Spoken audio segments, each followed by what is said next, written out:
저희들의 이제 선교 사역, 또 제가 또 여러 선교사님들과 함께 동역하고 있는 사역들을 이 짧은 시간에 소개한다는 것은 참 거의 불가능합니다. 그래서 오늘 말씀을 중심으로 해서 하나님께서 특별히 터키와 이슬람권 가운데 행하시는 놀라운 일들을 여러분들에게 소개하면서 여러분 한 분 한 분을 좀 초청하고 싶습니다. 저도 이제 이민 생활을 37년 차 하고 있고, 아마 여러분들도 이미 밸리 지역에 안정된 삶을 살아가고 계시리라고 저는 생각이 됩니다. 주로 저는 이제 오렌지 카운티 지역에서 살았었고, 또 LA 지역을 중심에서 왔다 갔다 했기 때문에 밸리 지역은 잘 모릅니다만은, 이 밸리 지역에는 이제 LA 이제 이민 생활을 사시다가 이제 밸리 지역으로 이제 안정된 삶을 누리시면서 지금까지 신앙생활을 통해서 이 밸리 중앙장로교회에 참 하나님께서 귀하게 사용하셨고, 지금은 비록 좀 어려운 가운데 있지만 하나님께서 다시 한번 은혜를 부어 주셔서 여러분들의 헌신과 기도와 드림과 베품을 통해서 아름답고 존귀하게 쓰임받는 교회가 될 것을 믿습니다. 이러한 분명한 믿음이 우리 가운데 있어질 때에 우리가 그것을 기대하고 기도할 수 있습니다. 제 가족을 간단히 좀 소개해 드리겠습니다. 전에 좀 소개했습니다만 잘 나왔나 모르겠습니다. 첫째 아들은 이제 말씀을 2014년이니까 2015년에 제 첫째 아들이 결혼했고요.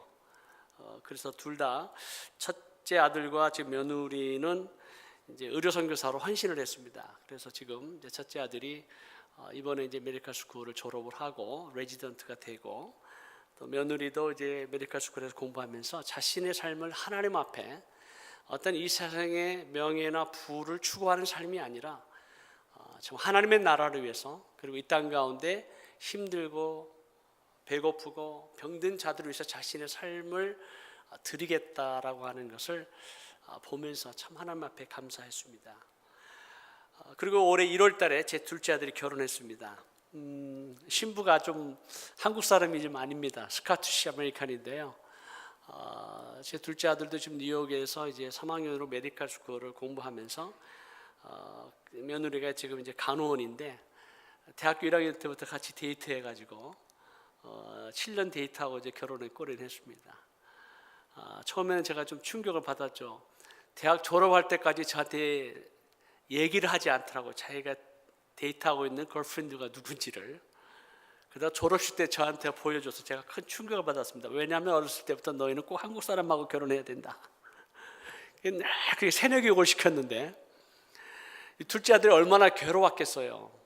한국 사람이 아닌 스카티시 아메리칸 켈리인데, 켈리를 졸업식 때 보여주면서 자기 여자친구라고 소개했을 때 그 받을 부모의 충격이 어떠했겠습니까? 뭐 그렇다고 제가 막 얼굴로 막 놀라는 표정을 할 수는 없고, 그러냐고. 그래서 대학을 졸업하고 나서 이제 어차피 헤어질 것을 기대하고 또 열심히 기도했습니다. 근데 1년이 넘도록 헤어지지도 않고 그들을 향한, 서로를 향한 사랑이 점점 깊어져 가면서 제가 좀 하나님 앞에 회개를 많이 했습니다. 제가 선교사로서 열방과 민족을 가슴에 품고 우리가 그들을 위해서 기도해야 된다라고 생각하면서도 정작 저 자신은, 제 아들한테만은 너희는 꼭 한국 사람하고 결혼해야 된다는 어떤 민족적 어떤 그 패러다임 속에 사로잡혀 있는 저 자신의 모습을 바라보면서 제 아들에게 그렇게 얘기했습니다. 그래 아들아, 민족이 뭐가 중요하겠고 또 인종이 뭐가 중요하겠느냐. 너희가 진심으로 서로를 신뢰하고 사랑하고 그리고 하나님의 나라를 위해서 살 수만 있다면, 너희들이 행복하기를 원한다, 너희가 서로 행복할 수 있다면 그것이 바로 부모가 원하는 길이 아니겠느냐. 그래서 제가 기도하는 가운데 제 아내와 함께 결혼을 승낙하고 올해 1월 달에 결혼을 했습니다. 그래서 제가 요청하기를, 그래도 한국 집안의 결혼을 시집 오는 건데 한복을 입고 결혼식을 하자. 그래서 한복 입고 결혼식 한 겁니다. 그리고 이제 셋째 아들, 좀 아시지만 지금 이제 지금 11살입니다. 15년 만에 늦둥이 주셔서 지금 요셉이와 함께 재미있게 누뚱이의 맛을 보면서 살고 있습니다. 저희 가정을 잠시 소개해드렸고요. 오늘 이 시간에 여러분들과 함께 나누고 싶은 하나님의 말씀은 하나님의 나라, Kingdom of God이라고 하는 것을 여러분들과 함께 좀 생각을 하면서 좀 선교가 도대체 뭘까?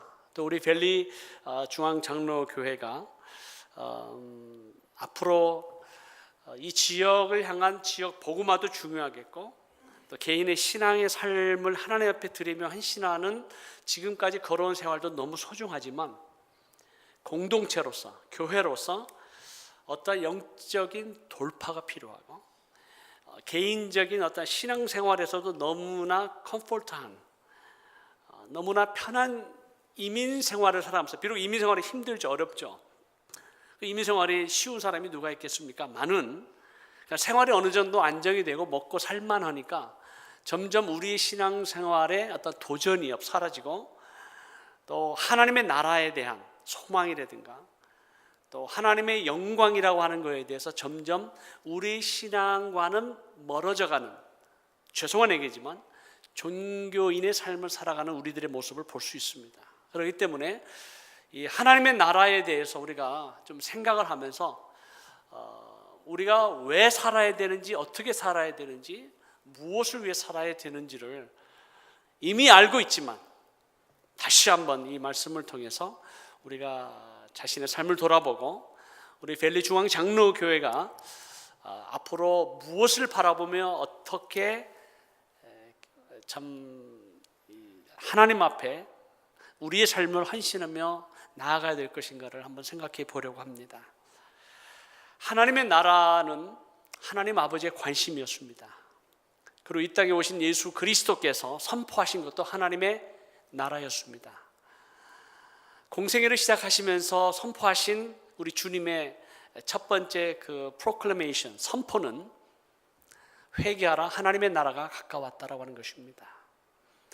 창세기부터 요한계시록까지의 모든 구절과 역사와 사건을 통해서 우리에게 전하고자 하는 그 하나님의 메시지는 하나님의 나라입니다.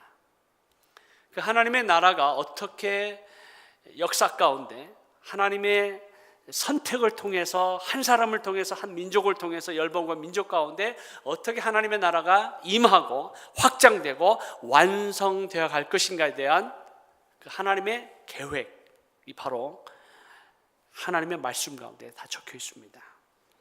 특별히 하나님의 나라를 이루시기 위해서 하나님께서, 이게 거리가 멀어서 그런가요?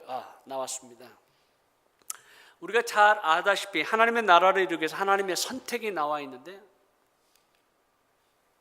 이게 막 빨리 가나요? 어떻게 해요?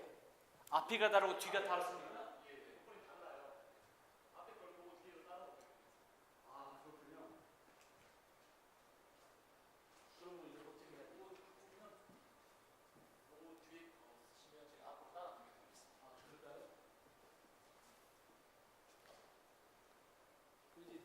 따라서 좀 와주시겠습니까? 네. 제가 목소리 다 들리시죠? 네. 편하게 하겠습니다. 제가 좀 저쪽으로 봐야 되니까. 그래서 컴퓨터를 좀 보면서 설명했는데, 이거 보면서 하겠습니다. 하나님께서 한 사람 아브라함을 선택하셨을 때 하나님께서 하나님의 뜻과 계획이 있었습니다. 아브라함을 선택한 목적이 무엇일까? 창세기 18장 18절과 19절에 나타났습니다. 아브라함의 직업, 아브라함 아버지 데라의 직업은 무엇이었을까요? 직업이 무엇이었죠? 네? 우상 만드는 사람이었습니다. 네, 맞습니다, 장로님. 우상을 만드는 사람이었고, 그리고 그가 사는 지역은 메소포타미아 지역이었습니다. 메소포타미아 지역은 지금 현재 티그리스 강과 유브라테스 강이 만나는 이락 남쪽 지역입니다. 그 지역에 살고 있는 우상을 만드는 한 가정 가운데, 특별히 아브라함 가운데 하나님께서 나타나셔서 너는 본토 친척 아비 집을 떠나 내가 내게 지시할 땅으로 가라. 내가 너로 하여금 복의 근원이 되게 하겠다. 내가 너로 큰 민족을 이루겠다. 그리고 너를 통해서 모든 민족과 열방이 복을 받게 하겠다라고 하는 하나님의 거룩한 부르심과 약속으로 인해서 아브라함이 메소포타미아 지역을 떠나 장차 어디로 가야 될지 알지 못하는 땅을 향해서 출발하게 됩니다.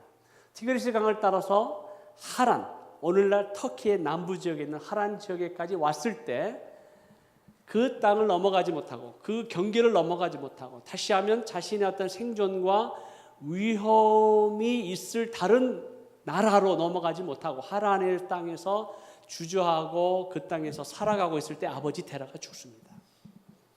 그 아버지 데라가 죽을 때 다시 나타나셔서 하나님께서 아브라함에게 하신 말씀이 창세기 12장 1절에서 3절 말씀, 메소포타미아에서 하셨던 그 말씀을 다시 말씀하셨습니다. 복의 근원이 되게 하고 내가 너로 큰 민족을 이루게 하고 그리고 너를 통하여 모든 민족이 복을 얻게 할 것이다 라는 언약을 세우셨습니다. 그러면 이 하나님께서 아브라함을 선택한 이유가 무엇이었을까? 그 선택한 이유에 대해서 창세기 18장 18절에서부터 나와 있습니다. 우리 같이 보이시면 같이 한번 말씀을 봉독하도록 하겠습니다. 시작. 아브라함은 강대한 나라가 되고 천하 만민은 그로 말미암아 복을 받게 될 것이 아니냐. 내가 그로 그 자식과 권속에게 명하여 여호와의 도를 지켜 의와 공도를 행하게 하려고 그를 택하였나니 이는 나 여호와가 아브라함에게 대하여 말한 일을 이루려 함이니라. 하나님께서 아브라함을 선택하신 것은 의와 공도를 행하게 하려고 내가 너를 선택했다. 의와 공도라고 하는 것을 영어로 말하라고 하면은, 영어로는 의는 righteousness고 그리고 공도라고 하는 것은 justice라고 하는 단어입니다.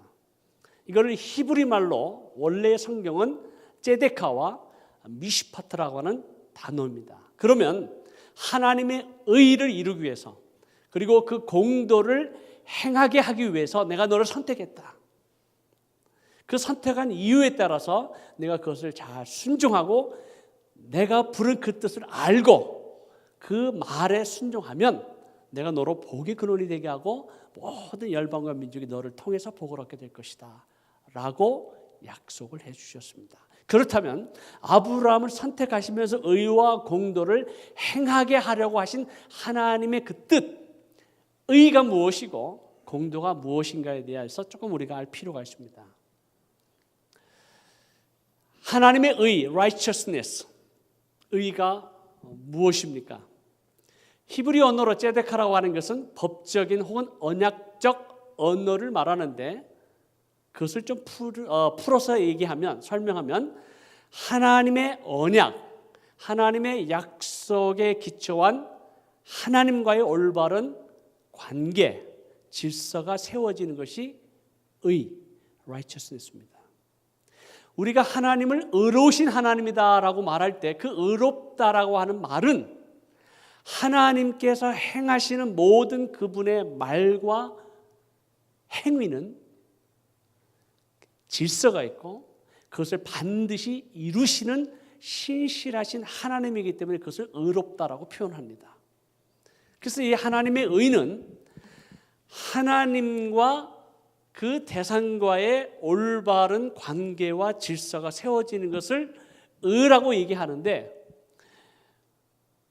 하나님의 창조함을 받은 피조물인 사람과 하나님과 올바른 관계와 질서가 세워질 때 그것이 의가 성립이 됐다라고 하는 것입니다. 그래서 그것을 의가 완성이 됐다라고 표현합니다. 그런데 문제는 그 하나님의 언약과 약속에 기초한 하나님과의 올바른 관계와 질서가 깨어져 버렸습니다. 무엇으로 인해서요? 인간의 죄로 인해서 하나님과의 관계와 질서가 깨어져 버렸습니다. 그러면 이 의가 회복이 될 수 있는 방법은 무엇일까요?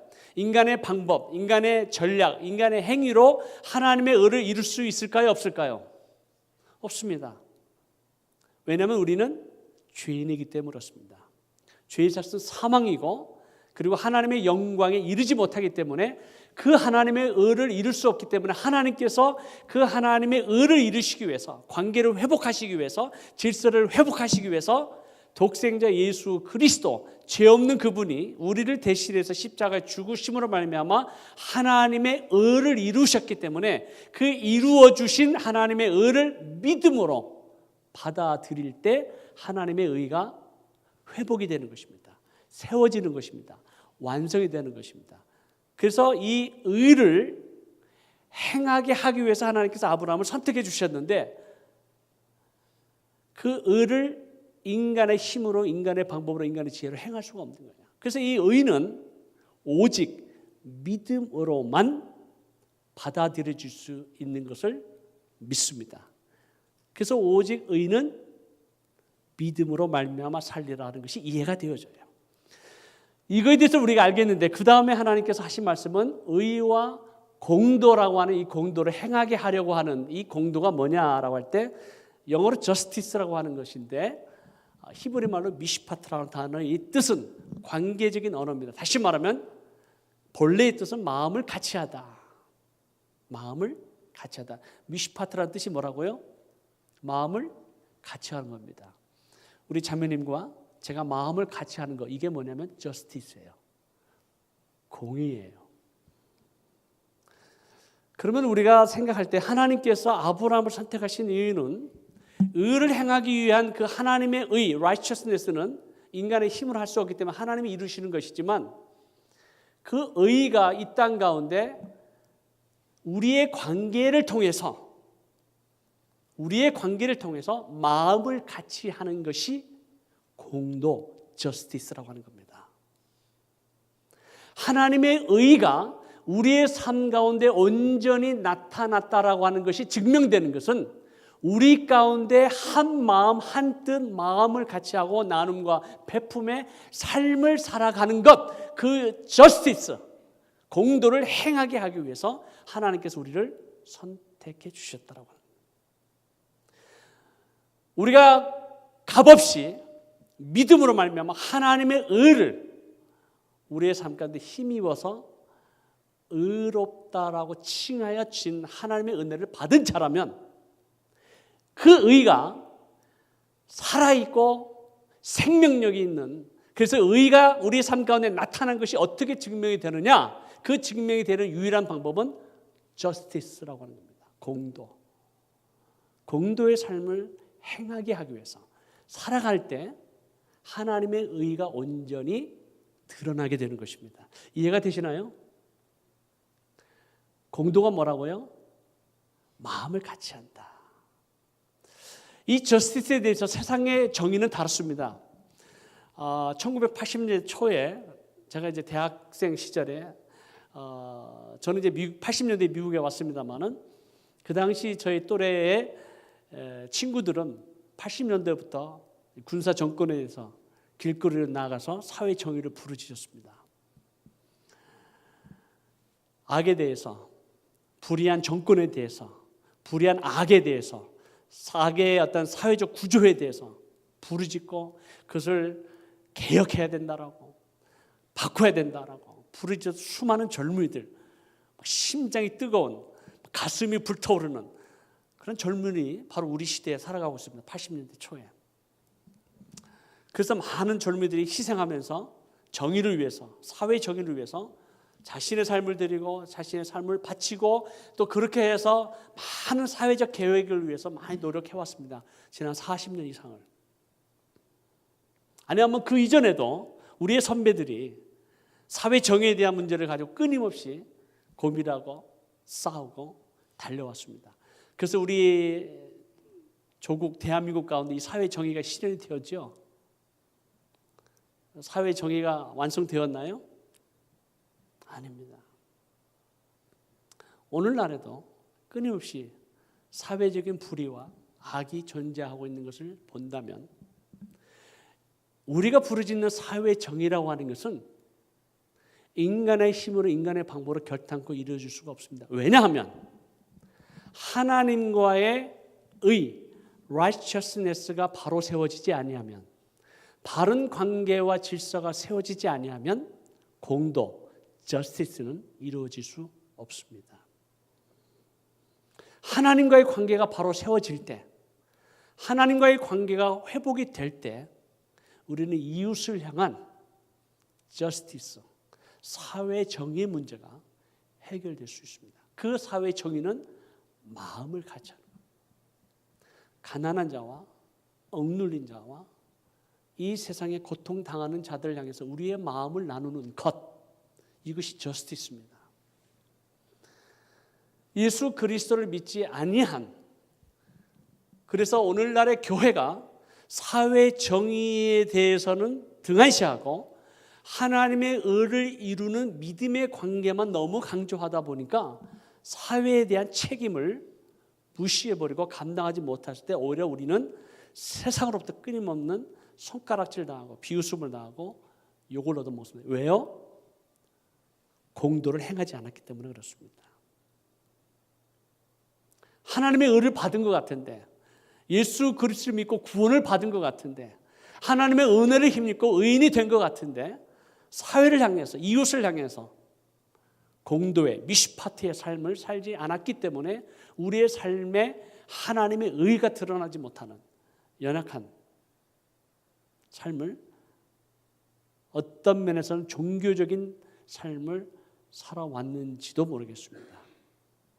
그래서 예수 그리스도께서 하나님의 의를 이루었다라고 하는, 하나님의 율법을 실천하고 있다라고 하는 율법사들을 향해서, 바리새인을 향해서 회칠한 무덤이라고 말하고 독사의 자식들이라고 얘기하는 것은 하나님의 의를 이루었다라고 얘기하는 그들이 이웃을 향해서, 사회를 향해서 하나님의 공도를 행하지 않았기 때문에 우리 주님께서 신랄하게 그들을 비판하시고 심판하셨던 것입니다. 어쩌면 오늘날 우리 주님께서 지금 우리와 함께 거하시고 우리를 바라보시는 주님은 우리를 향해서 무엇이란 말씀하실까? 별로 크게 다르지 않다고 저는 생각을 합니다. 저를 포함해서. 어떤 면에서 목사요, 선교사라고 주장하고 있지만 저 자신도 모르는 사이에 목사라고 하는 어떤 프레임 속에 갇혀서, 선교사라고 하는 어떤 패러다임 속에 갇혀서 우리가 응당히 누려야 될 어떤 종교적 권리를 주장하고 종교적 특혜를 얘기하고 종교적 삶을 얘기하는 것을 바라본다면 끊임없이 우리도 어쩌면 2000년 전에 바리새인과도 같은 삶을 살아가고 있다라고 느껴질 때가 한두 번이 아닙니다. 이런 삶을 바라보면서 하나님께서 아브라함을 선택하시고 이스라엘 민족을 선택하시면서 이스라엘 민족을 선택하신 이유에 대해서도 우리가 잘 알고 있습니다. 이스라엘 민족이 그 어떤 민족보다도 뛰어나서가 아니라 또 어떤 민족보다도 가장 머리가 좋았고 또 어떤 위대한 민족이어서 하나님께서 이스라엘 민족을 선택하신 것이 아니라 모든 민족보다도 가장 연약한 민족이었기 때문에 오히려 연약한 자를 들어서 강한 자를 부끄럽게 하시는 하나님의 의를 나타내기 위해서, 하나님의 공도를 이 땅 가운데 실천하기 위해서 이스라엘 민족을 선택하셨다라고 성경은 말하고 있습니다. 그러면서 특별히 70명으로 시작한 야곱의 자손들이 애굽에서 살아가면서 약 200만의 숫자로 하나님께서 큰 민족을 이루시게 하시고 약속의 땅 가나안 땅으로 들어가실 때 모세를 통해서 이스라엘 민족을 인도하시고 시내산에서 십계명을 주시기 전에 왜 내가 너희를 애굽에서 해방시켰는지, 하나님의 약속의 땅 가나안으로 인도하게 하시는지에 대한 이유를 설명합니다. 바로 출애굽기 19장에 나와 있는 말씀입니다. 4절에서 6절 말씀인데요. 같이 한번 봉독합니다. 시작. 내가 애굽 사람에게 어떻게 행하였음과 내가 어떻게 독수리 날개로 너희를 업어 내게로 인도하였음을 너희가 보았느니라. 세계가 다 내게 속하였나니 너희가 내 말을 잘 듣고 내 언약을 지키면 너희는 모든 민족 중에서 내 소유가 되겠고 너희가 내게 대하여 제사장 나라가 되며 거룩한 백성이 되리라. 너는 이 말을 이스라엘 자손에게 전할지니라. 여호와 하나님께서 모세에게 말씀하셨습니다. 그래서 뭐라고 말씀하셨냐면 너희는 내게 대하여 뭐가 되라고요? 제사장 나라가 되라. 여러분 제사장이 뭐 하는 겁니까? 제사장. 그 직분은 뭐 하는 게 제사장이죠? 좀 말씀해 보시죠. 제사장. 제사장이 뭐 하는 겁니까? 네? 하나님과 사람들 사이에 중재하는 자다. 우리 벨리 중앙 자녀가 상당히 수준이 높습니다. 네, 맞습니다. 하나님과 백성 사이에서 중재하는 자가 제사장입니다. 백성의 죄를 대신 짊어지고 거룩하신 하나님 앞에 나아가서 용서를 구하고 그리고 그 하나님의 은혜를 덧입게 하는 중재자의 역할을 하는 것이 제사장입니다. 그렇다면 하나님께서 이스라엘 민족을 제사장 나라로 삼았다라고 하는 것은 어떤 의미가 있을까요?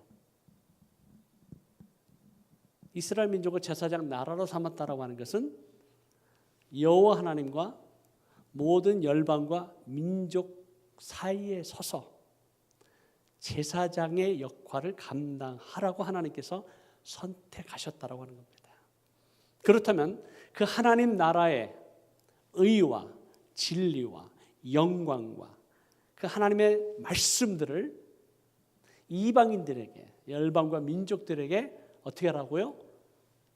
흘러보내고 나누어주고 백성들 사이에 서서 열방들 사이에 서서 민족들 사이에서 그 역할을 감당하라고 하나님께서 선택해 주셨습니다. 놀라운 특권입니다. 이러한 특권을 받은 이러한 은혜를 입은 이러한 축복을 받은 이스라엘 민족들이 모든 열방과 민족을 향해서 하나님의 나라를 하나님의 말씀을 하나님의 영광을 선포하고 나누어주고 베풀어주고 그리고 그것을 잘 사명을 감당했을까요? 어떻게 했죠? 아닙니다. 그 하나님께 받은 은혜와 특권과 축복을 자신들의만의 것으로만 삼았습니다. 그리고 열방과 민족의 다른 민족, 다른 나라의 사람들을 이방인이라고 얘기해서 개나 돼지처럼 취급하고 하나님의 영광을, 하나님의 은혜를, 하나님의 축복을 나눠주지 않습니다. 하나님의 사명을 받은 이스라엘 민족이 하나님의 은혜를 입었고 하나님의 사랑을 받았고 하나님의 놀라운 축복과 특권을 갖고 있음에도 불구하고 그 사명을 감당하지 않았을 때 하나님께서 어떻게 하셨습니까? 징계하시고 심판하셨습니다. 오늘날 개인도 그렇고 가정도 그렇고 교회도 그렇고 민족도 그렇습니다. 하나님께서 우리에게 주신 은혜와 축복을 우리의 것으로만 나의 것으로만 삼고 그것을 이웃을 향해서 나누어 주지 아니하고 베풀어 주지 아니하고 함께 하지 아니하는 공의로운 삶을 살지 아니하면 하나님께서 분노하시고 징계하시고 심판하십니다. 이것이 성령에서 나타나는 역사 가운데 보여준 하나님의 사건들이었습니다. 하나님의 은혜를 받은 이스라엘 민족이 결국은 북이스라엘 왕국 10개의 지파를 이루었던 이 북이스라엘 왕국은 BC 722년에 아시리아에 의해서 완전히 멸망을 당합니다. 그리고 10개 부족은 이 지구상에서 완전히 사라져버립니다. 유다 지파와 베냐민 지파로 이루어졌던 남유대 왕국은 BC 586년에 바벨론에서 멸망을 당합니다. 그러나 유다 족속을 통해서 메시아 예수 그리스도가 올 것이라고 하는 것을 하나님의 약속 때문에 바벨론에서 멸망은 당하지만 70년 동안 포로 생활을 한 이후에 하나님께서 다시 본토로 돌아오게 하시는 놀라운 은혜를 베풀어 주십니다. 그래서 하나님께서 선지자를 통해서 예언자를 통해서 하나님의 사람들을 통해서 계속해서 하나님은 여호와 하나님은 이스라엘 민족만의 하나님이 아니라 온 열방과 민족의 하나님이요. 그리고 온 하나님께서 이 땅 가운데 하나님의 나라를 세우시고 확장하시고 그것을 완성시키겠다라고 하는 그 하나님의 메시지를 끊임없이 선지자를 통해서 예언자를 통해서 선포하시고 말씀하시고 가르쳐 주시지만 깨닫지를 못해요. 왜요? 선민의식에 사로잡혀가지고. 결국은 말라기 선지자를 통해서 하나님께서 말씀하시고 세례 요한이 올 때까지 몇 년을 침묵하시지요? 400년을 침묵하십니다. 여러분 400년을 침묵하시는 하나님의 심정을 한번 좀 생각해 보셨나요? 제가 질문 한 가지 하겠습니다. 하나님께서 우리를 더 사랑하실까요? 우리가 하나님을 더 사랑할까요? 우리 권사님 한번 말씀해 보시죠. 누가 더 사랑할까요? 하나님이 우리를 더 사랑하십니까? 맞습니까? 아멘이시죠? 아멘이죠. 우리는 하나님 별로 사랑하지 않습니다. 사랑하지도 않고 우리 하나님을 싫어하고 하나님을 어떻게 하면 우리는 멀리 떠나려고 합니다.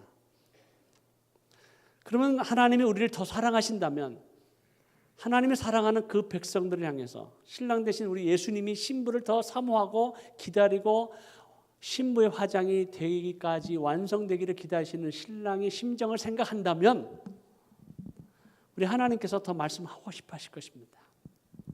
백성들과 인티메트한 친밀한 관계와 그 교제를 나누고 싶어 하실 것입니다. 그런데 그 하나님이 침묵하셨어요. 왜요? 그 하나님께서 그 마음이야 그 속사정이야 저희들은 성경에서 침묵하고 있기 때문에 알 수는 없지만 제 개인적인 생각은 하나님 굉장히 분노하신 것 같아요. 그렇게 이스라엘 민족을 향해서 유대 족속들을 향해서 하나님께서 그 사명과 특권과 앞으로 어떻게 해야 될 것을 말씀해 주셨는데도 불구하고 그걸 깨닫지 못해요. 왜요? 종교적인 관습과 전통과 자신의 어떤 민족적 패러다임에 사로잡혀 있을 때 하나님의 나라를 볼 수가 없는 거예요. 오늘날 우리 신앙인의 문제는 내가 경험한 게 최고예요. 내가 아는 게 다예요. 그래서 그 하나님께서 열방과 민족 가운데 어떤 일을 행하고 계시고 마지막 때 예수 그리스도가 이 땅에 다시 오실 것을 믿는다라고 한다면 이 시대에 하나님께서 어떠한 역사를 이루어 가시고 어떤 일을 행하고 계시고 열방과 민족 가운데 다시 오실 왕의 길을 어떻게 예배하시고 준비하시는 하나님의 놀라운 섭리에 대해서 관심이 없는 거예요. 그저 우리는 이 땅에 살아가면서 먹고 마시고 즐기고 그냥 하나님 앞에 죄송하지 않게 내가 해야 될 종교적인 직분만 다 하면 된다라고 생각하는 어떤 그런 사고방식에 살아가고 있는 사람들이 아마 대부분인지도 모르겠습니다. 아마 우리 베델이 아니고 우리 벨리 중앙장로교회 성도들은 아니라고 저는 믿습니다. 죄송한 얘기지만 얼바인에 있는 어느 큰 교회 제가 모교회로 또 파송교회로도 있지만 수많은 성도들이 그러해요. 종교적인 신앙의 삶을 살아가는 저는 신랄하게 얘기합니다. 말씀을 나눕니다. 왜요? 우리가 예수를 믿는다고 하는 것이 주여 주여 부른다고 다 천국 간다고 착각하지 마십시오. 내가 주의 이름으로 선지자 노릇도 하고 주의 이름으로 귀신도 쫓아내고 내가 주의 이름으로 병든 자를 고쳤다 할지라도 우리 주님은 나를 도저히 너를 알지 못한다라고 얘기할 수 있어요. 주여 주여 부르는 자면 다 천국 가는 게 아니죠. 내가 예수 그리스도를 믿는다고 하는 그 믿음이 뭐냐, 삶의 열매가 뭐냐에 대해서 분명하지 않으면 죄송한 얘기지만 주님 앞에 섰을 때 나는 너를 모른다라고 말씀하는 사람이 있을는지도 모르겠어요.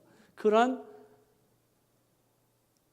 억울한 일을 당하지 않게 하기 위해서 우리가 이 땅에 살아가면서 무엇을 어떻게 살아야 되는지 심각하게 우리가 생각하고 기도하고 우리 자신의 삶을 돌아보지 아니하면 우리가 착각 속에서 신앙생활을 할 수도 있습니다. 예수 그리스도께서 이 땅 가운데 오신 목적은 실패한 이스라엘 민족을 향해서 예수 그리스도를 믿는 새로운 민족, 새로운 백성들을 통해 하나님의 나라를 이 땅 가운데 다시 세우기를 원하셨습니다. 그래서 예수 그리스도를 믿는 자들을 향해서 하나님의 자녀된 권세를 주시고 그리고 베드로후서 2장 9절에 나와 있는 말씀대로 우리를 향해서 이렇게 선포하고 계십니다. 같이 봉독합니다. 시작. 너희는 택하신 족속이요 왕같은 제사장들이요 거룩한 나라요 그의 소유된 백성이니 이는 너희를 어두운 데서 불러내어 그의 기이한 빛에 들어가게 하신 이의 아름다운 덕을 선포하게 하려 하심이라. 하나님께서 이제는 예수 그리스도를 믿는 저와 여러분을 새롭게 선택하시고 왕같은 제사장으로 삼으셨습니다. 할렐루야. 할렐루야. 여러분들 서로를 향해서 왕 같은 제사장을 얘기하면 왕 같은 제사장은요, 왕의 피가 흐르는 제사장이에요. 로얄 프리스트입니다. 현재 나 자신의 신분이나 내가 현재 알고 있는 지식이나 내가 현재 처한 형편이 별 볼일 없는 것 같다고 생각되는 거하고 상관이 없어요. 내가 건강하고 건강하지 못하고, 내가 지식이 많고 지식이 없고, 내가 이 땅 가운데 재물이 많고 적고하고 전혀 관계가 없는 예수 그리스도를 나의 주님, 나의 하나님으로 고백하고 믿고 하나님의 백성이라고 분명히 고백하는 사람은 왕 같은 제사장이라고 성경은 우리에게 선포하고 있습니다. 할렐루야. 왕 같은 제사장으로, 택하신 족속으로, 거룩한 나라로, 그의 소유된 백성으로 하나님께서 우리를 삼으셨다라고 하는 거예요. 할렐루야. 목적이 뭐예요? For, 그 이유는 너희를 어두운 데서, 사망에서 불러내서 하나님 나라의 귀한 빛, 생명의 빛으로 들어가게 하신 이의 아름다운 덕을 선포하게 하려 하십니다. 그건 무엇을 위한 삶입니까? 복음입니다. 복음입니다. 복음이 우리의 삶의 목적이에요. 우리의 삶의 내용이에요. 우리가 살아야 될 이유입니다. 할렐루야. 예수 그리스도의 복음이면 됩니다. 근데 너무나 많은 잡것들이 막 우리의 삶 가운데 들어오기 때문에 복음의 본질이 변질이 되고, 복음의 능력이 사라지고, 복음의 영광과 복음의 역사가 우리 삶 가운데 나타나지 못하고 교회 가운데 드러나지 못하기 때문에 우리는 어쩌면 예수 그리스도를 믿는다라고 얘기하지만 껍질밖에 남아있지 않은 그러한 삶을 살아갈 수도 있다고 하는 것입니다. 다시 본질로 돌아가야 됩니다. 다시 back to the basic. 우리가 누굽니까? 우리의 사명이 무엇입니까? 왜 이 땅 가운데 살아가야 합니까? 라고 하는 이 본질적인 문제를 우리가 다시 한번 되새기고 그것을 붙잡지 아니하면 우리는 이 땅에서 살아가는 동안 끊임없이 방황하면서 살아갈 수도 있다라고 하는 것입니다. 하나님께서 이렇게 우리로 하여금 왕 같은 제사장으로 불러주시면서 다시 오실 왕 예수 그리스도, 그 예수 그리스도의 길을 예비하고 왕의 대로를 수축하라고 우리를 불러주셨습니다. 이사야 선지자를 통해서 하나님께서 이 왕의 대로에 대한, 하나님의 대로에 대한, 거룩한 하나님의 백성들이 올 대로에 대해서 끊임없이 말씀을 하고 있는데 시간이 없기 때문에 말씀을 나누지 않지만 그 하나님의 대로에 대해서 우리가 깊이 묵상할 때마다 특별히 이 구속한 자들이 다시 오실 이 왕의 대로, 이 왕의 대로 가운데 특별히 이사야 19장 23절에서 24절의 말씀을 나누면서 선교 보고를 여러분들에게 드리도록 하겠습니다. 이사야 19장에 보면 이런 말씀이 적혀 있어요. 그날이라고 하는 것은 이사야 선지자가 얘기할 때 in that day라고 할 때, 그날에라고 하는 것은 마지막 날을 얘기합니다. 마지막 때. 그날에 애굽에서 아수르로 통하는 뭐가 있어요? 대로가 있어. 실제로 왕의 대로가 BC 4000년 전에 이집트의 세소스 바로 왕에 의해서, 바로에 의해서 무역로가 이집트에서부터 유프라데스 강에 이르는 왕의 대로가 건축이 되기 시작합니다. 그리고 투트모스 1세에서 약 500년에 걸쳐서 큰 길이 완성이 되는데 지금도 역사 가운데 남아 있고요. 민수기에 보면 모세가 에돔 땅을 지나서 가나안 땅으로 가야 될 때 우리가 왕의 대로를 통과해야 되겠다라고 하는 성경의 기록에도 나와 있을 정도로 왕의 대로를 실존하고 있는, 실제로 존재하고 있는 길, 왕의 대로가 있었습니다. 그 애굽에서 아수르로 통하는 대로가 있고요. 지금도 있습니다. 그런데 그날이 되면 어떤 사건이 이루어지는가? 아수르 사람은 애굽으로 가겠고 애굽 사람은 아수르로 갈 것이며 애굽 사람과 아수르 사람과 함께 경배하리라. 그날에 이스라엘의 애굽과 아수르로 더불어 셋이 세계 중에 복이 되리라. 여러분, 인류의 역사 가운데 이집트가, 아시리아가, 이스라엘이 세계 중에서 복이 된 적이 없습니다. 그럼 성경은 마지막 때가 되면 이집트가 나의 백성이요, 아수르를 향해서 세계 중에서 복이 될 것이고 이스라엘이 세계 중에서 복이 될 것이라고 하는 이 하나님의 말씀이 1.1획도 틀리지 않고 이루어질 것을 우리가 말씀대로 이루어질 것을 믿는다고 한다면 이 말씀이 이루어질까요? 안 이루어질까요? 이루어질 겁니다.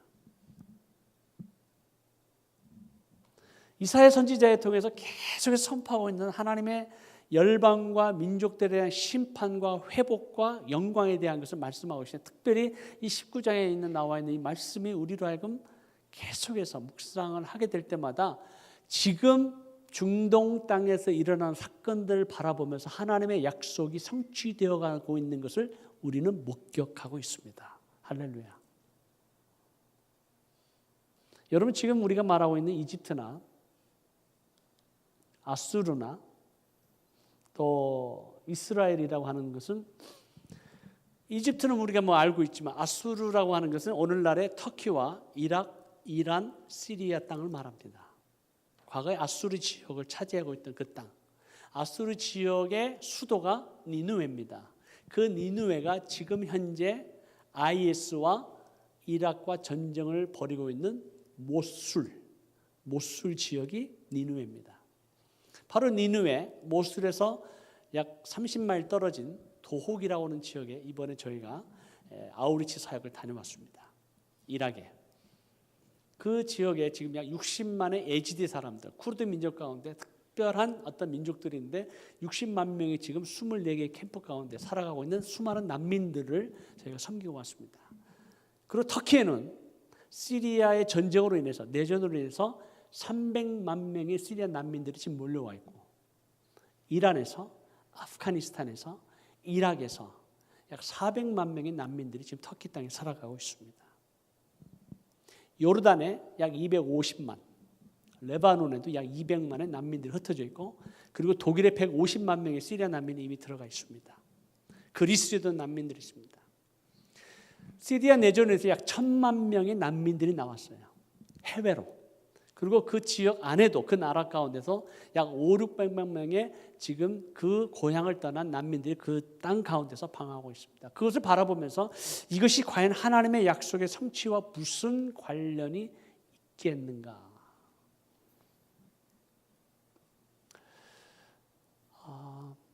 이사야 49장 11절에서 12절에 보면 하나님께서 하나님의 대로, 왕의 대로를 다시 수축하시겠다라고 하는 말씀이 나옵니다. 같이 한번 봉독합니다. 시작.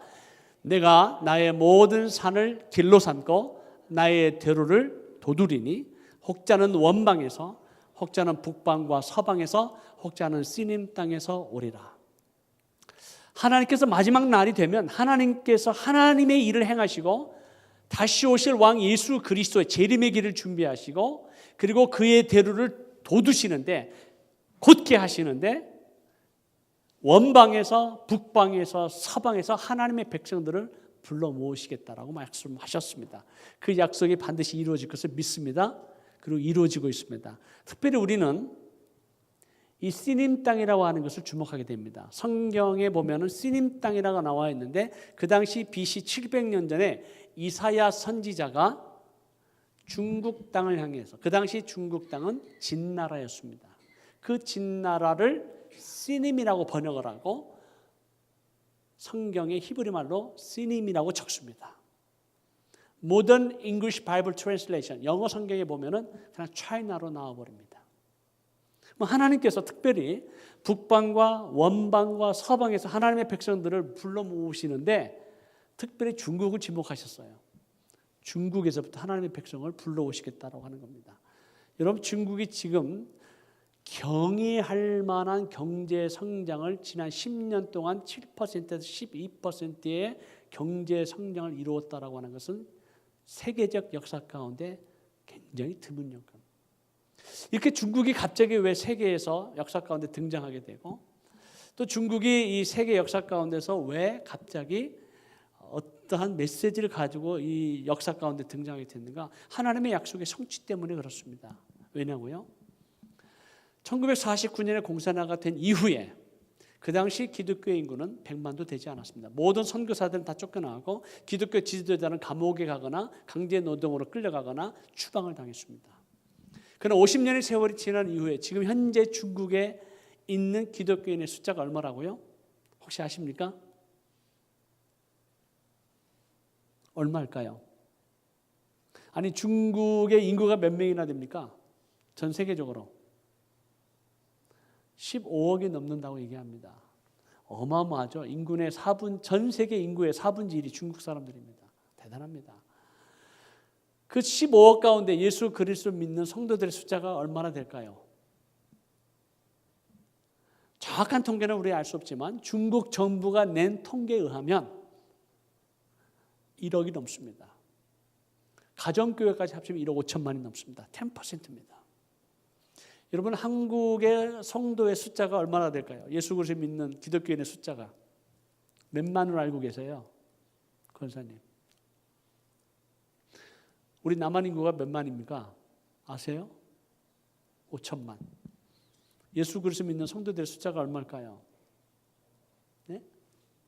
1,000만은요, 저 교회인들이 이동하는 인구들, 이렇게 교족부에 이르드는 거 다 섞어가지고 1,000만이 된 거지, 실제로 딱 까보면은 1,000만이 안 됩니다. 한 약 700만 정도 된다고 합니다. 캐톨릭까지 포함해서 약 700만 정도 되는데, 이런 중국의 기독교인 숫자는 얼마요? 1억 5천만 명입니다.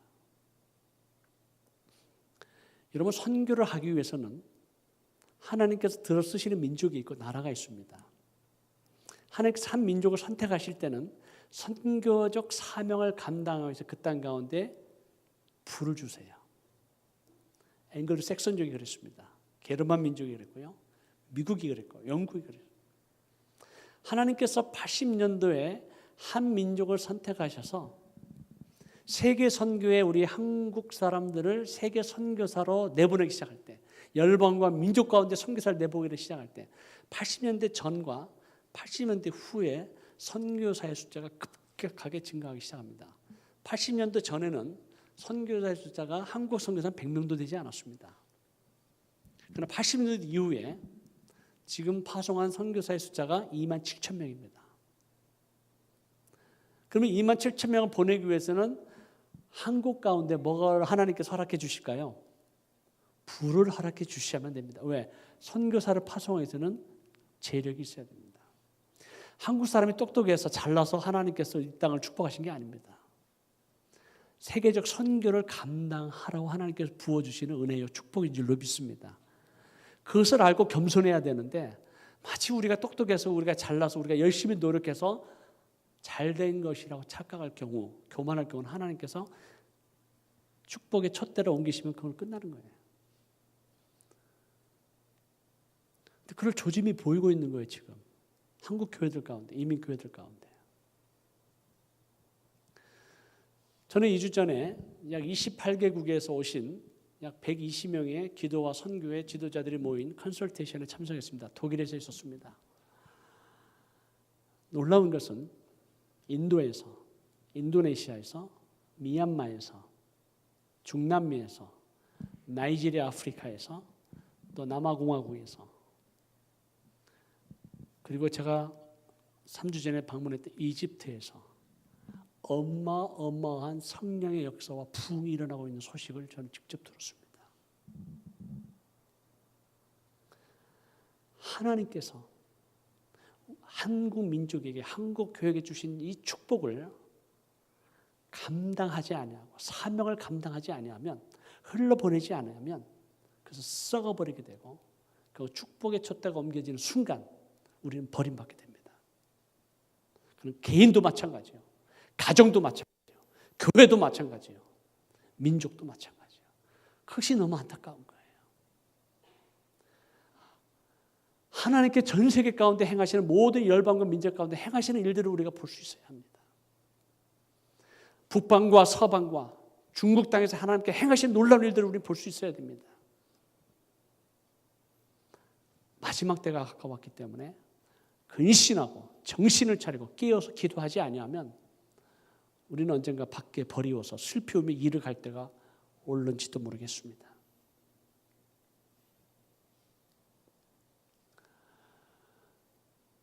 이사야 62장 10절에 우리 같이 한번 말씀을 봉독하죠. 이사야 62장 10절 시작.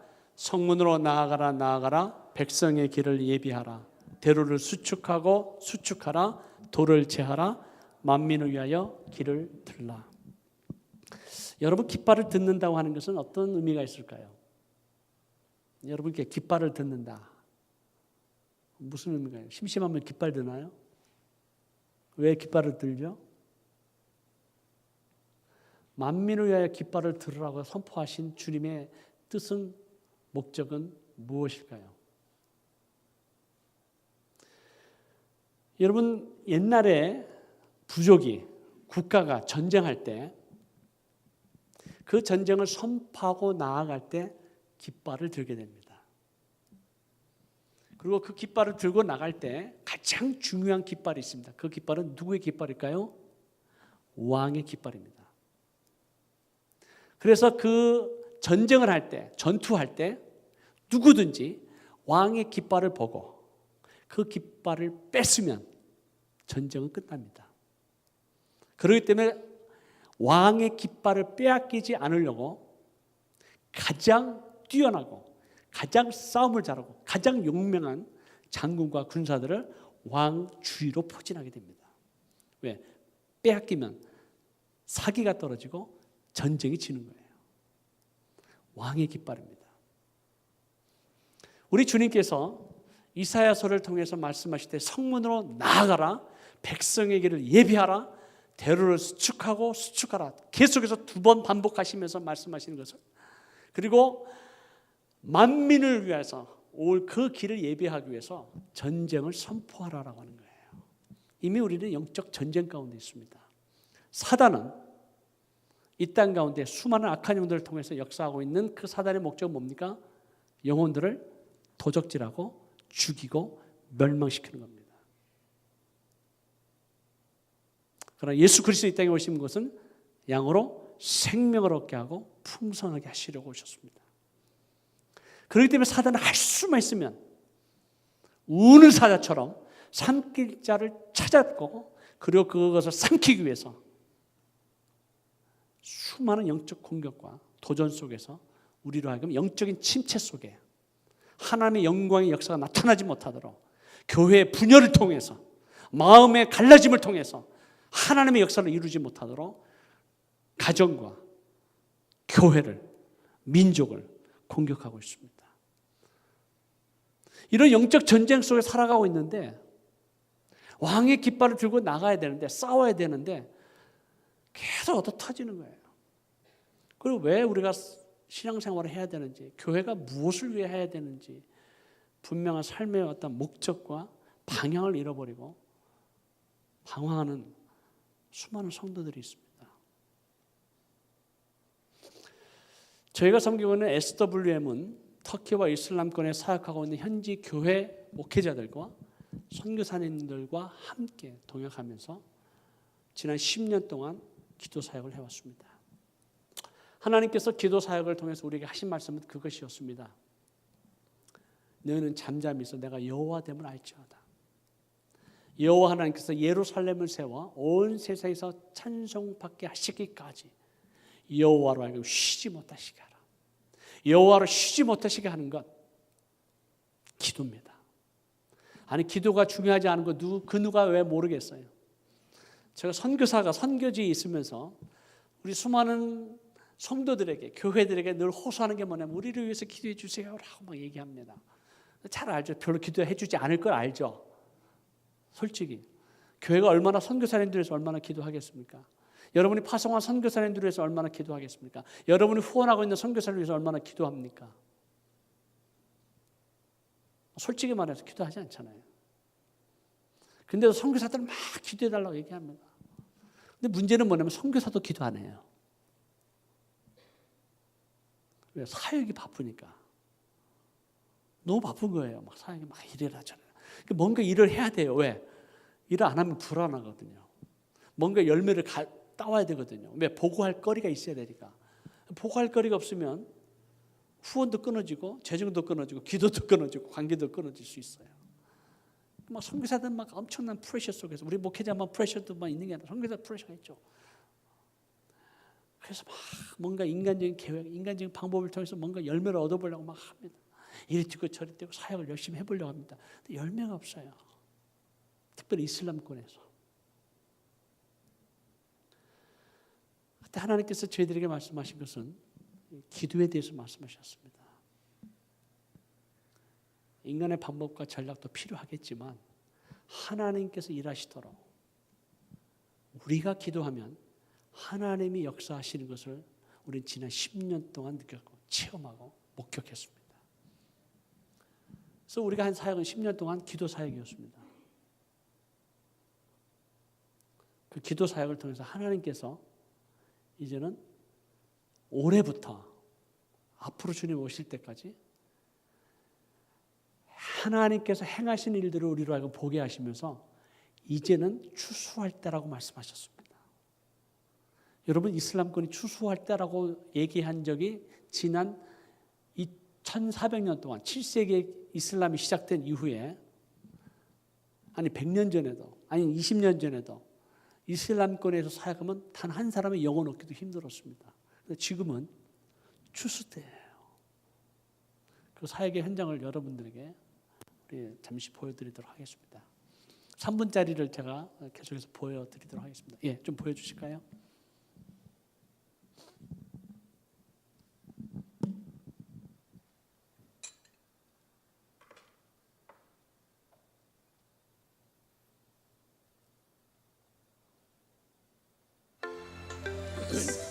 앞에 불을 좀 꺼주시면.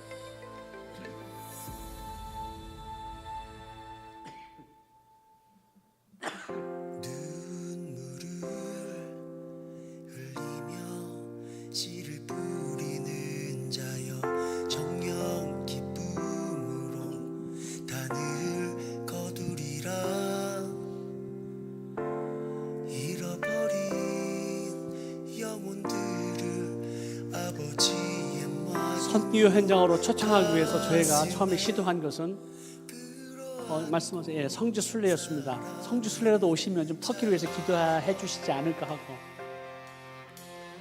그것이 시작된 것이 성지 순례 기도였고, 그것이 2007년부터 연합중보 기도회가 시작이 됐습니다. 10년 동안 연합중보 기도회를 해왔습니다. 우리 선교사들이 함께 연합하면서 우리의 모든 교파와 교단을 떠나서, 선교 기관을 떠나서 우리가 그리스도 안에서 하나라고 하는 사실을 깨닫고, 민족을 넘어서, 국가를 넘어서, 종파를 넘어서, 교단을 넘어서 우리가 그리스도 안에서 하나가 되어야 된다고 하는 이런 기도 운동이 시작이 됐습니다.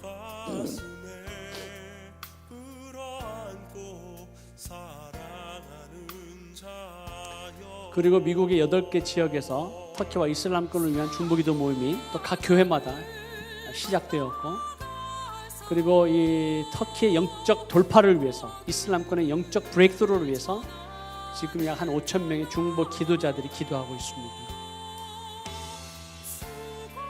그러면서 그 땅 가운데 와서 함께 이제 복음을 전하겠다라고 하는 하나님의 마음과 거룩한 부담을 주시기 시작하면서 교회들이 터키 땅에 실제로 오셔서 복음 사역, 기도 사역 동참하시기 시작하셨습니다. 직접 복음을 전하고 갈급한 심령들을 위해서 기도해주고, 그리고 각 교회에서 사역하시는 선교사님과 함께 여러 가지 다양한 사역들을, 창조적인 사역들을 지난 10년 동안 함께 해왔습니다.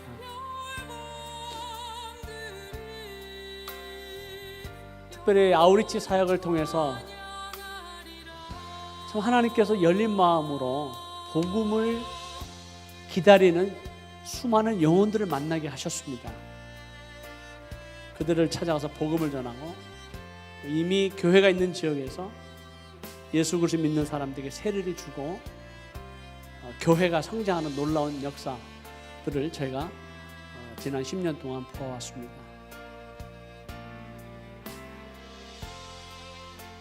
특별히 저희가 포커스하고 싶은 건 난민들입니다. 왜 하나님께서 이 터키 땅에 수많은 난민들을 보내주셨을까? 시리아 전쟁을 통해서 전쟁의 아픔과 고통이 있는데 왜 이 난민들을 이 터키 땅에 왜 보내주셨을까? 집을 떠나고 모든 것을 잃어버린 난민들. 그러나 그들은 마음이 가난하기 때문에 복음을 들을 수 있는 열린 마음, 가난한 마음이 있었습니다. 그래서 우리는 어떻게 하면 좀 성도들이 이 땅에 참여할 수 있을까?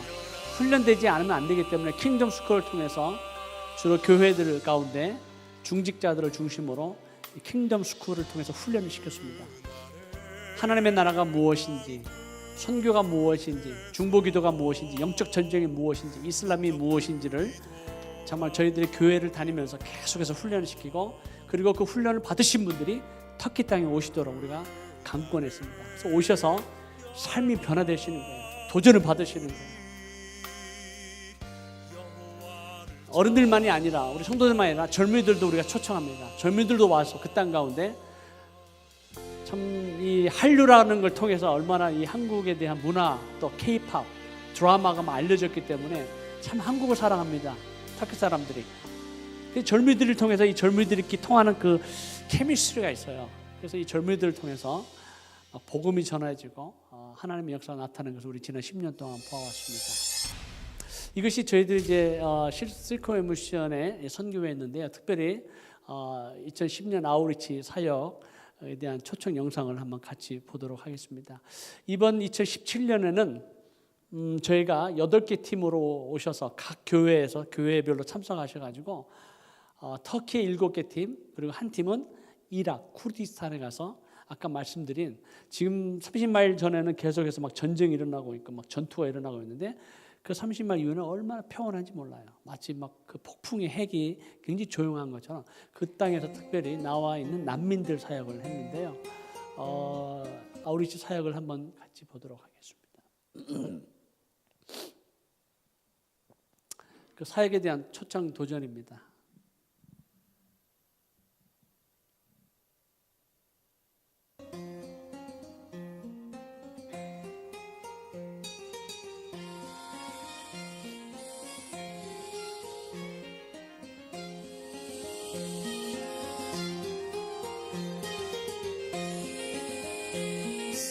왜 터키인가?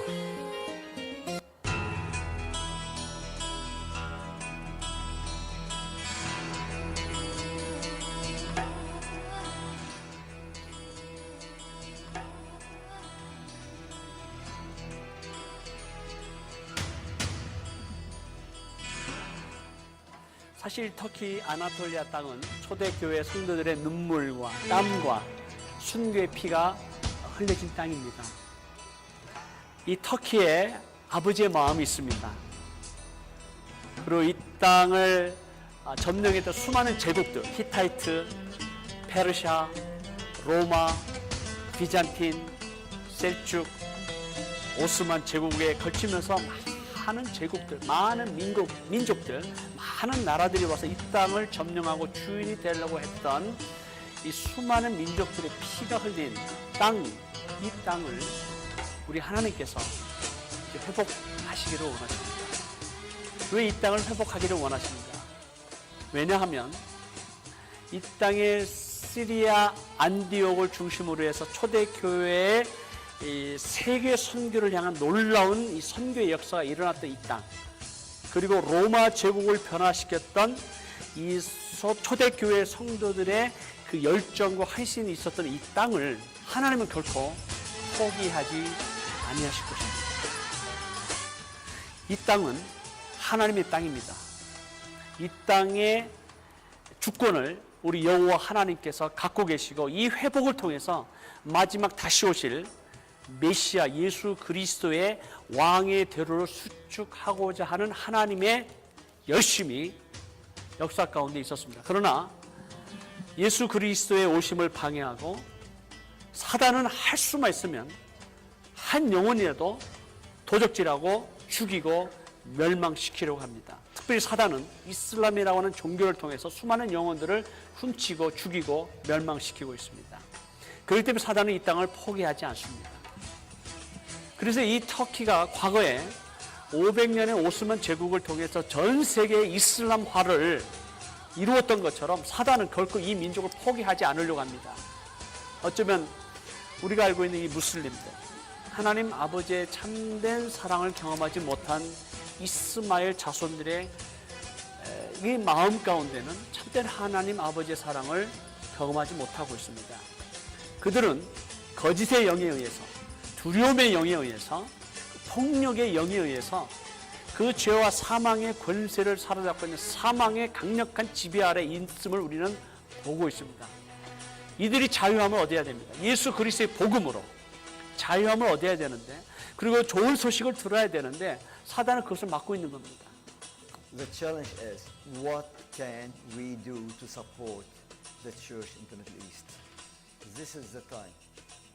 This is the time for the church, the universal church, and particularly the Korean church, is to bring back the gospel. So, are we doing what Christ told us? 무슬림들은 잃어버린 하나님의 백성들입니다.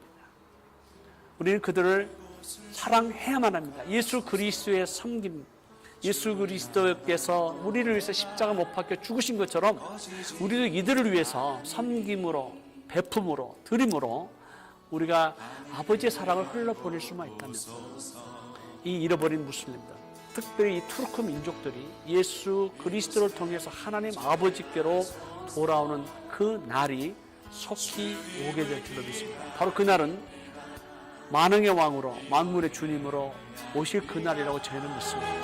하늘에 닿으니 주여 임재하여 주소서. 주여 임재하여 주소서. 이곳에 오셔서 이곳에 앉으소서. 할렐루야 주님.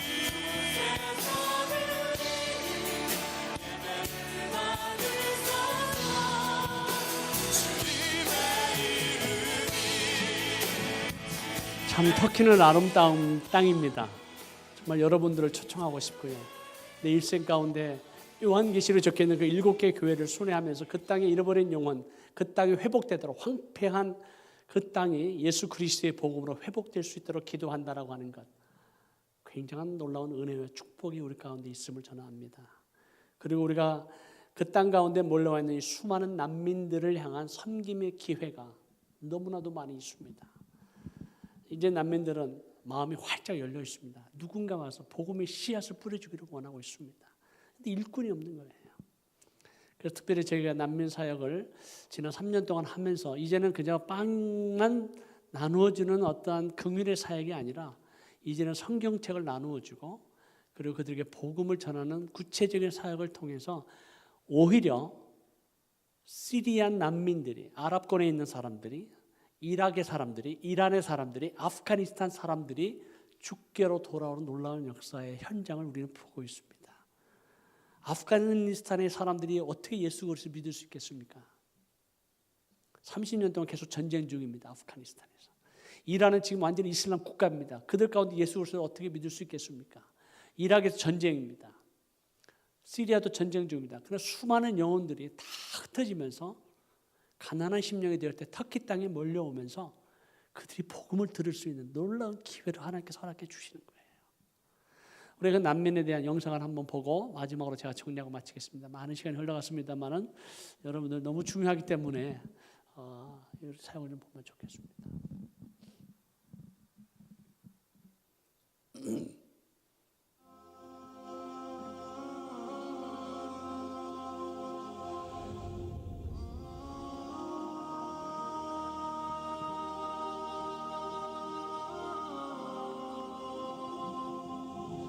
전 세계에 충격을 주었던 터키 보드룸 해변가에서 차디 벅찬 죽음으로 발견된 시리아 난민 어린아기 쿠르디를 기억하시는지요? 시리아 내전이 시작된 지 벌써 7년이 되었지만 전쟁은 여전히 진행 중입니다.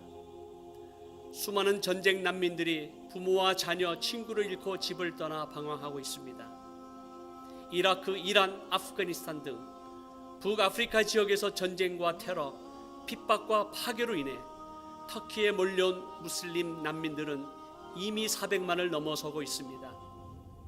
요르단, 레바논, 그리스, 유럽으로 흩어지는 이들 난민들은 주위에서 환영을 받지 못하고 여러 가지 차별과 학대, 범죄 조직의 대상이 되고 있습니다. 유니세프에 의하면 250만 명의 시리아 난민 어린이를 향한 도움이 급히 필요하다고 합니다.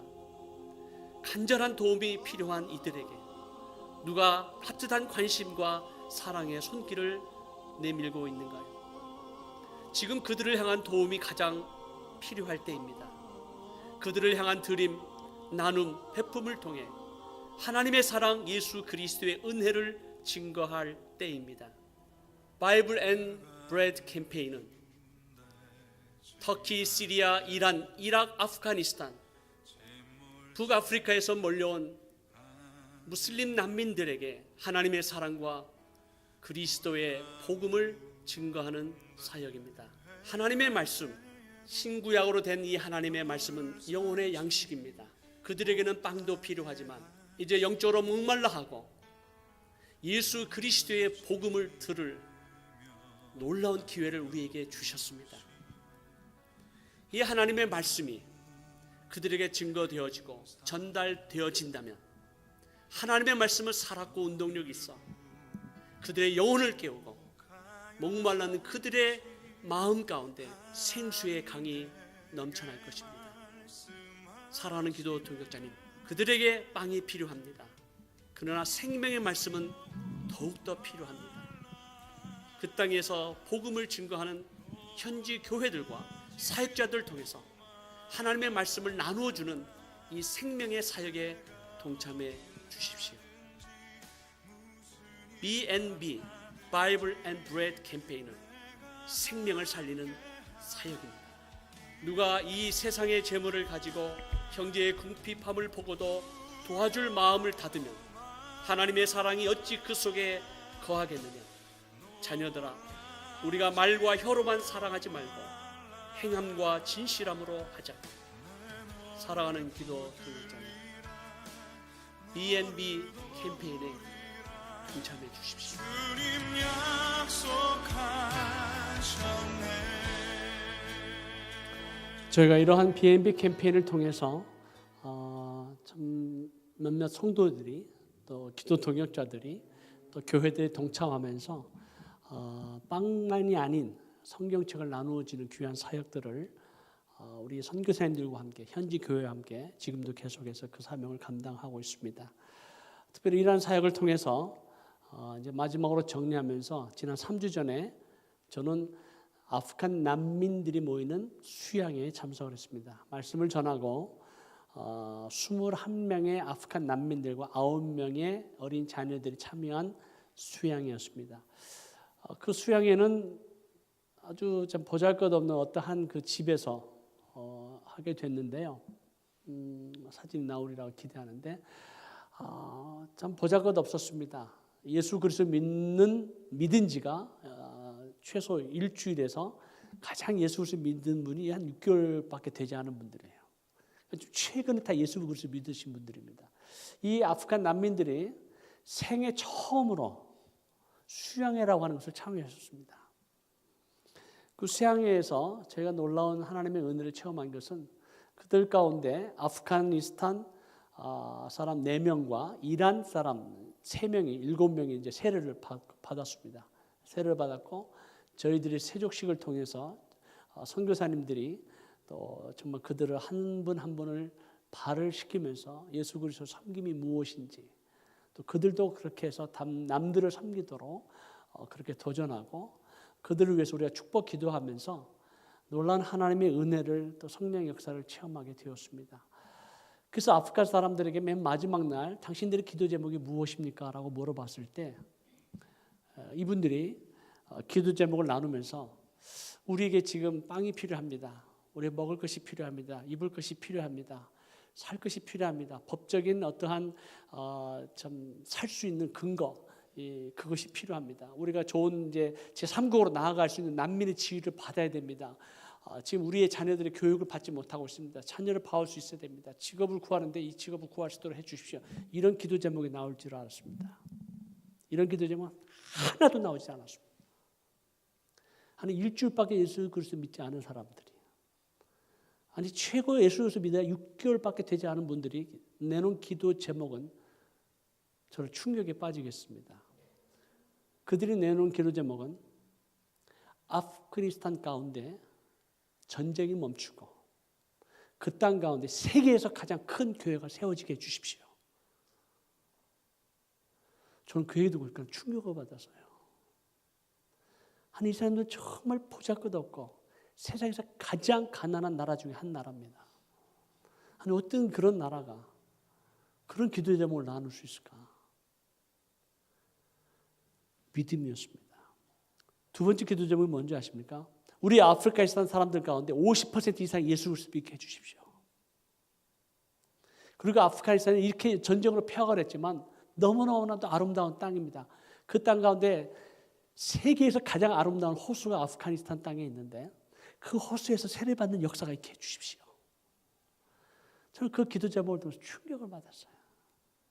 아니 예수 그리스도 믿은 지 일주일밖에 안 된 사람들, 예수 그리스도 믿은 지 6개월밖에 되지 않은 사람들, 3개월밖에 되지 않은 사람들, 이 성도들이 자신의 먹을 걸 위해서, 입을 걸 위해서, 생활을 위해서, 생존을 위해서 기도 제목을 내는 것이 아니라 복음을 위해서, 그리고 예수 그리스도를 믿는다고 하는 것이 이 무슬림들에게는 어떤 의미가 있는지를 너무나도 잘 알기 때문에 이미 가족에서 버림을 받았고 친척에서부터 따돌림을 당하고 친구로부터 완전히 버림받은 그런 삶이 이미 존재하고 있었고 그런 삶인 줄 알기 때문에 예수 그리스도가 무엇인지를 그들은 알고 있고 어떤 대가를 치러야 되는지 그 길이 십자가의 길인 것을 너무나도 잘 알고 있는 이분들은 우리는 두려워하지 않습니다.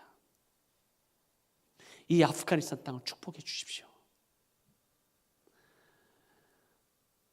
그러한 이 아프간 젊은이들, 성도들의 기도 제목을 들었을 때 하나님께서 연약한 자를 들어서 강한 자를 부끄럽게 하시겠구나. 이란 사람들 가운데, 난민들 가운데 여러분 놀라지 마십시오. 터키에 100개의 교회가 넘습니다. 이란 난민 교회 가운데 데니슬리에는 1000명의 이란 난민이 모이는 교회가 있습니다. 여러분 터키 땅에 이런 일은 기적입니다. 난민 교회가 막 생겨나고 있어요. 놀라운 부흥이 일어나고 있습니다. 자세한 소식은 제가 다 드리지 못하겠지만 이런 역사들을 바라보면서 하나님께서 무엇을 하고 계시는가? 마지막 때를 준비하고 계세요. 근데 너무나 추수할 것이 많은데 일꾼이 없는 거예요. 젊은이들이 없는 거예요. 제가 아까도 말씀드렸지만 80년대에 우리 미국 이민사회에서 LA에서 시카고에서 뉴욕에서 놀라운 성령의 역사가 일어났어요. 그때 당시 대학생들이 자신의 삶을 드리고 헌신하고 주의 종된 사람이 많습니다. 지금 오늘날 여기 1.5세 목회자들 가운데 대부분 큰 교회 목회자들 그때 헌신하신 분들이에요. 대부분이. 그리고 90년대 또 한 번의 하나님의 성령의 역사가 일어나면서 2세들이 헌신하고 지금 에이시안 아메리칸 처치를 담당하는 대부분 큰 교회를 사역하는 사람들이 90년대 은혜 받고 신학교하고 주의 종된 사람들이 지금 에이시안 아메리칸 교회들, 미국 메이저 교회에 들어가서 사역을 잘 감당하고 있습니다. 근데 90년대 이후에 2017년에 이르도록 20년 동안 저는 선교지에 있으면서 계속해서 끊임없이 도전하고 젊은이들이 올 것을 기대하고 코리안 아메리칸 젊은이들이 열방과 민족을 향해서 선교사로 헌신할 것을 기대했습니다. 20년이 넘도록 우리 이민교회에서 저희 터키로 이슬람권으로 헌신하고 선교사로 달려온 사람은 몇 사람도 되지 않습니다. 아니 일어나지가 않아요. 제가 사실 본국에 돌아온 목적은 다음 세대를 일으키기 위한 목적이었습니다. 다음 젊은 세대가 일어나지 않으면 이제 한국 교회는 끝이다. 더 더 충격적인 사실은 한국에서 가장 큰 교회 중에 8만 명 모이는 교회 가운데 서울에서 아주 잘하는 교회입니다. 큰 교회죠. 8만 명의 그 교회 가운데 3년 동안 단 한 명의 젊은 선교사도 나오지 않았습니다. 선교사가 없습니다. 우리는 이제 나이가 들어가고 이제 은퇴할 때가 가까웁니다. 누가 다음 세대를 이뤄갈 것인가?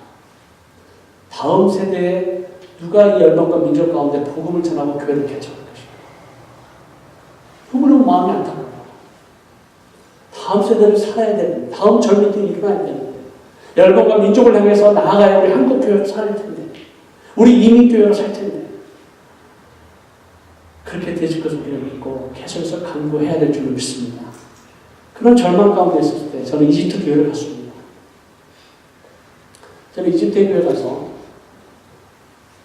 그 이집트 교회에서 하나님께서 예비하신 비밀 병기를 보았어요. 여러분, 이집트 교회는요, 9천만 명의 인口 가운데 예수 그리스도를 믿는 성도의 숫자가 900만 명이 넘습니다. 몇이라고요? 900만 명이 넘습니다. 그 가운데 이집트에 놀라운 부흥이 일어나면서 선교사로 헌신하고, 제가 만난 한 그룹에서만 이집트의 젊은이들이 150명 선교사 훈련을 받고 이미 준비하고 있었어요. 제가 그것을 보면서 막 가슴이 뜨거워지는 거예요. 우리 한국 교회를 하나님께서 사용하시고 한국 교회 젊은이들이 일어나기를 바랬지만 하나님께서 미리 예비하신 하나님의 비밀 병이었습니다. 이집트 교회 가서 저는 그것을 발견하고 이란 교회 젊은이들 가운데 일어나는 것을 바라보고 아프가니스탄 교회 가운데 젊은이들이 일어나는 것을 바라보면서 이제는 한국 사람만 봐야 되는 것이 아닙니다. 열방과 민족을 넘어서 하나님께서 예비하신 하나님의 사람을 우리가 훈련시키고 그들을 파송하는 것이 너무 중요하겠다라는 확신을 하게 됐어요. 하나님께서 우리 한국 교회를 계속 축복해 주실 것을 간절히 소원하고 계속해서 기도할 것입니다. 그러나 하나님께서 축복의 촛대로 오시고 다른 민족, 다른 교회를 사용하신다면 그것도 할렐루야를 왜? 하나님의 킹덤 차원에서 봐야 됩니다. 이집트 교회에 약 150명의 선교사들이 준비가 되고 지망생들이 있는데 그들은 돈이 없습니다. 제가 이번에 이집트에 돌아오면서 하나님, 이 젊은이를 파송할 수 있는, 재정적으로 도울 수 있는 사람들을 좀 붙여주십시오. 한 가정 한 사람을 파송하는데 이 사람들은 심플 라이프를 살기 때문에 오늘날 같이 우리 코리안 아메리카는 한 가정을 보내면 5천 이상을 드려야 됩니다. 어떻게 감당하겠어요? 우리가 아랍말을 배워야 되는데 아랍말을 언제 배우겠어요?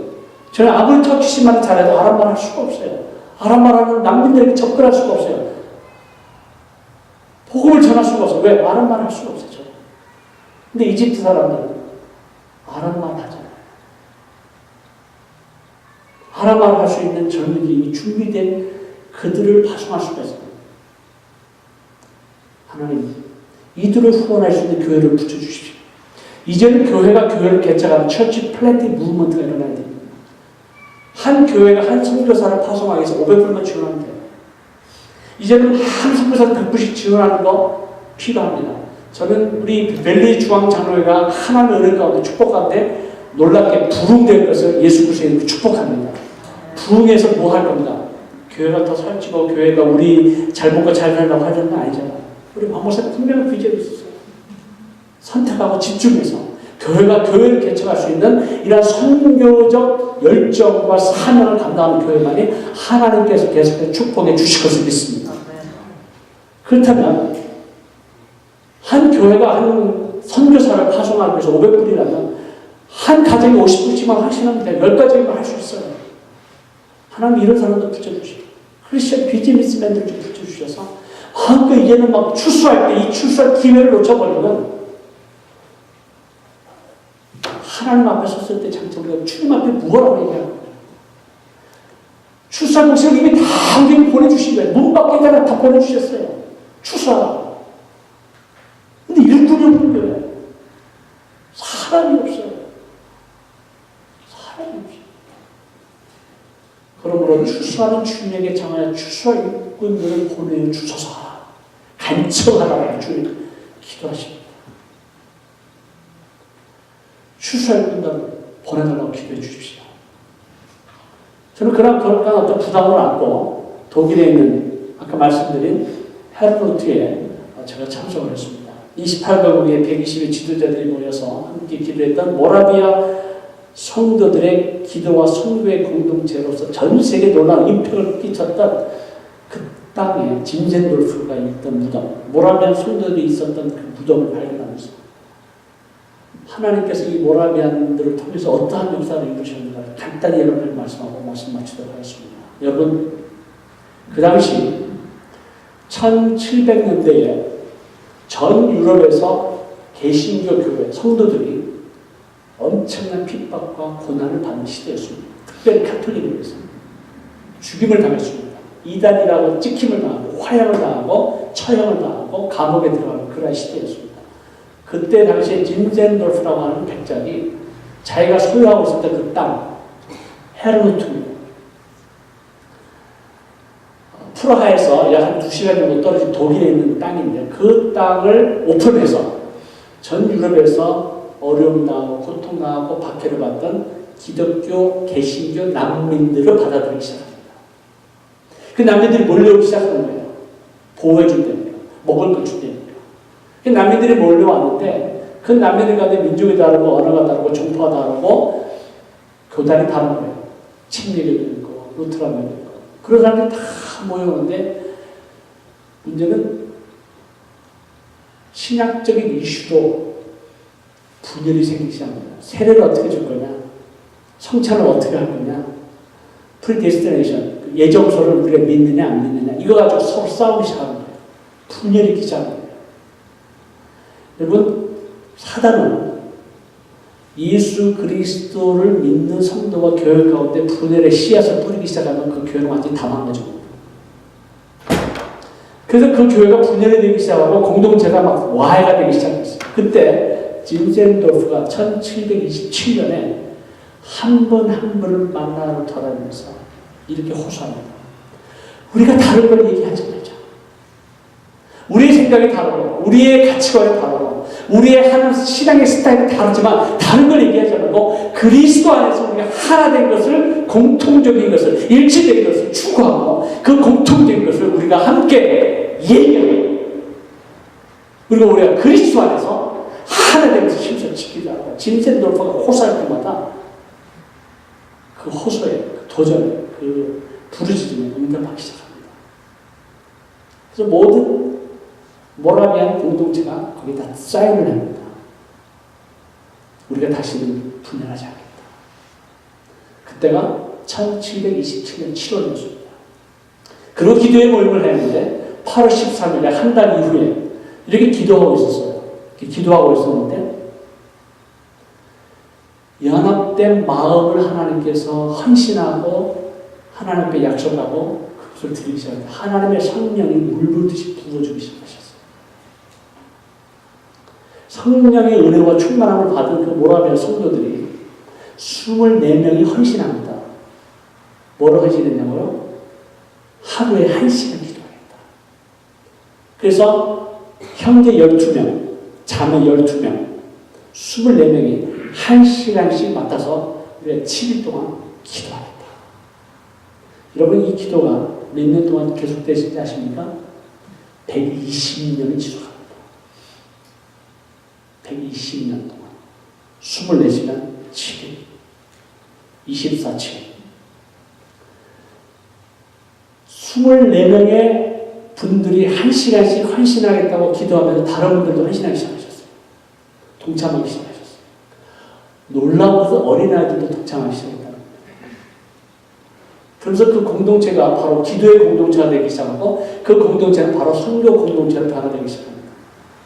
하나님께서 성령을 물부듯이 부어주시고 능력의 역사가 일어나고 기적이 일어나고 성령의 능력이 나타나기 시작하면서 열방과 민족을 보게 되고 열방과 민족을 향해서 25년 안에 100가정을 선교사로 파송하기 시작합니다. 그리고 영국의 놀라운 부흥을 했던 존 웨슬러와 찰스 웨슬러가 모라비아 성도의 전도를 받고 회심하게 되고 영국을 변화시키고 독일을 변화시키고 전 세계를 변화시키고 나아가서 중국과 한국의 대부흥까지도 오게 하는 놀라운 역사 개신교 교회의 역사 가운데 이 모라비아 성도의 기도와 성교의 공동체는 어마어마한 영향을 끼쳤던 바로 그 현장 헤르트에서 저희가 기도의 모임을 갖게 되었습니다. 여기서 우리가 배울 수 있는 한 프린시플은 뭐냐면 우리는 달라요. 그렇기 때문에 마음이 달라지고 생각이 다르고 스타일이 다르고 그러다 보니까 쉽게 우리가 정죄하고 판단하기가 쉽습니다. 하나님의 역사가 나타나죠. 근데 이 모라비아 성도들이 우리가 그리스도 안에 하나 된 것을 힘써 지키고 공통되는 것을 추구하고 함께 기도하기로 결단하고 헌신하고 그 삶을 드렸을 때 하나님께서 성령을 물 부듯이 부으신 것처럼 오늘날 우리 한국 교회 갈라지고 깨어지고 분열된 그런 가운데 그리스도 안에서 하나됨으로 연합됨으로 하나됨을 힘써 지킴으로 기도에 힘쓰기 시작할 때 하나님의 놀라운 선교의 역사가 일어날 줄을 믿습니다. 선교는 기도가 없이는 일어나지 않습니다. 기도는 그리스도 안에서 하나 되지 않으면 기도의 역사가 일어나지 않습니다. 사단과 악한 영은 우리나라를 끊임없이 분열시키고 갈라먹히고 마음을 흐트러뜨리고 하고 세상 것을 바라보고 세상의 가치관을 추구합니다. 마음이 갈라지면 하나님의 역사 기도를 하지 않습니다. 저는 헤로노트에서 이것을 분명하게 깨닫게 되면서 연합이라는 것이 그렇게 중요합니다. 하나됨이 그렇게 중요합니다. 요한복음 17장 주님께서 아버지와 아들이 하나인 것처럼 저들도 하나 되게 하소서. 그들의 하나됨을 통해서 세상 사람들이 하나님 아버지의 영광을 보게 해 주옵소서. 아버지가 나를 보내면서 그들을 믿게 해 주옵소서. 이것이 주님의 기도였습니다. 지금 주님은 2000년 동안 보좌 옆에서 지금도 그 기도를 들으시고 계시거든요. 사랑하는 성도 여러분, 이미 우리는 우리의 현실을 잘 알고 있습니다. 우리 벨리 중앙장로교회가 어떤 교회인지, 과거에 하나님께 어떤 은혜와 축복을 부어주시고 가장 큰 영향력을 가지고 가장 큰 교회였다라고 하는 과거의 이제는 연연하지 마십시오. 이미 다 지나갑니다. 지금부터가 중요합니다. 단지 몇 사람 소수이지만 지나간 모든 전통, 지나간 모든 것을 다 잃어버리고 이제 내가 살아야 되겠다. 우리 가정이 살아야 되겠다. 우리 교회가 살아야 되겠다. 우리 교회가 사명을 회복하고 하나님께 주신 축복을 다시 우리의 것으로 소유하기 위해서 우리가 함께 하나됨으로 연합하고 기도하고 그리고 하나님께 주신 사명을 감당하기 위해서 우리가 순종한다면 하나님 이 땅 가운데 놀라운 이 교회가 놀라운 은혜와 축복을 부어 주실 것입니다. 이것을 믿으셔야 돼요. 헌신하셔야 돼요. 그리고 포기하셔야 돼요. 내려놓으셔야 돼요. 우리 목사님을 주십시오. 주의 종들과 함께, 우리 장로님들과 함께, 우리 집사님과 함께, 온 성도들과 함께 이 사역을 감당하는 은혜가 부어집니다. 예수 그리스도의 이름으로 축복합니다.